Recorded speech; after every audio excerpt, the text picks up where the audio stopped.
দপ্তর এবং আমবাসা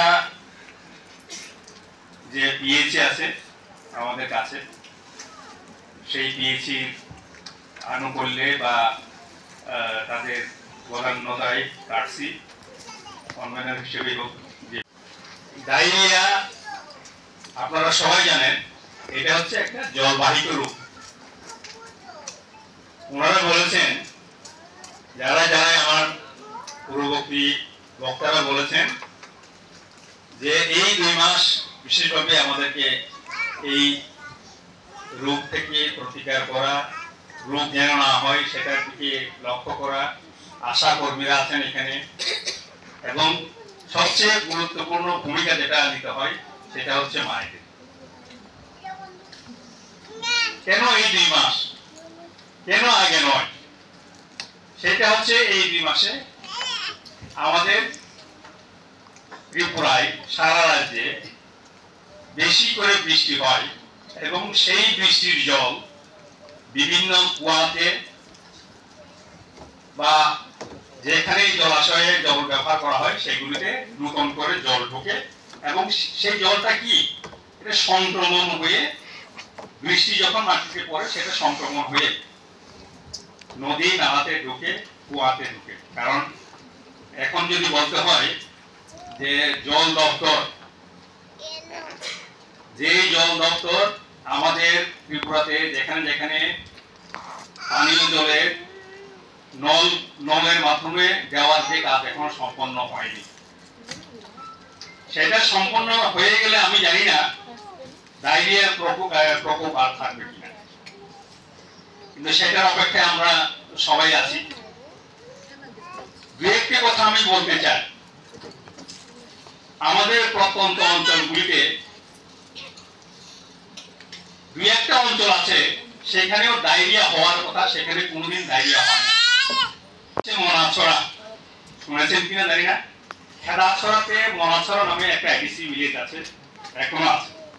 আর একটা হচ্ছে জম্পুইহি। এই 2টা এলাকায় কোনো সময়ই ডায়রিয়ার প্রকোপ দেখা যায়নি। কেন?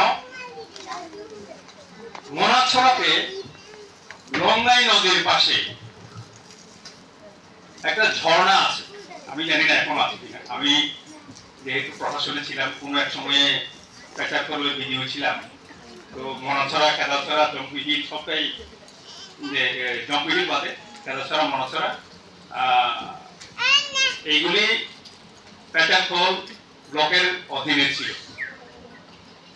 তো কি হতো, ওই যে ঝর্ণার জল সারা বছর যেটা আসে পাহাড়ের নিচে থেকে আসে, এবং একটা ফিল্টারের মতো কাজ করে। ওই গ্রামের, মনাছড়া গ্রামের লোকরা ওইখানে সবাই জল খান।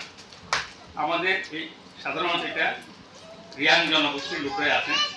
আমি যখন ভিডিও ছিলাম তখন সুভাষ, উনি আর নেই আমাদের, মানে উনি আর জীবিত নেই। সুভাষ রিয়াং ছিলেন এডিসি ভিলেজের চেয়ারম্যান, লম্বা চড়া লোক। বাঙালি মায়েদেরকে বিশেষ বলতে হয় না, আমি এটা জানি। জলটা ফোটাতে হবে 2 নব। আচ্ছা, কতদিনের বাড়িতে ফিল্টার আছে একটু দেখি, হাত তুলে দেখি। ফিল্টার, জলের ফিল্টার। কিন্তু এই যে কথাটা আমি বলছি, এই কথাটা কিন্তু যাদের বাড়িতে ফিল্টার নেই, যারা ঝর্ণার জল খায়, এই কথাটা কিন্তু পৌঁছাতে হবে। জল ফুটিয়ে খেতে হবে। আমি জানি না, খরার জল যদি, নোংরা জলও যদি আপনারা ফুটান, দেখবেন কতক্ষণ ফুটাতে হবে, বক বক করে। এটা পুরানো, মানে পুরা 100% ফুটাতে হবে। তখন দেখবেন জলের নিচে, এই গরম জলটা যখন ঠান্ডা করবে, নিচে কিন্তু কি ময়লাগুলি পড়ে আছে। এইগুলি ময়লা হলেও আর ময়লা থাকে না, ময়লাটা ফেলে দিতে হবে। জলটা আমরা খেতে পারি, পান করতে পারি। তখন কিন্তু ডায়রিয়ার কোনো সম্ভাবনা নেই, ডায়রিয়ার সম্ভাবনা নেই। আমি সাধারণত কি করি, যদি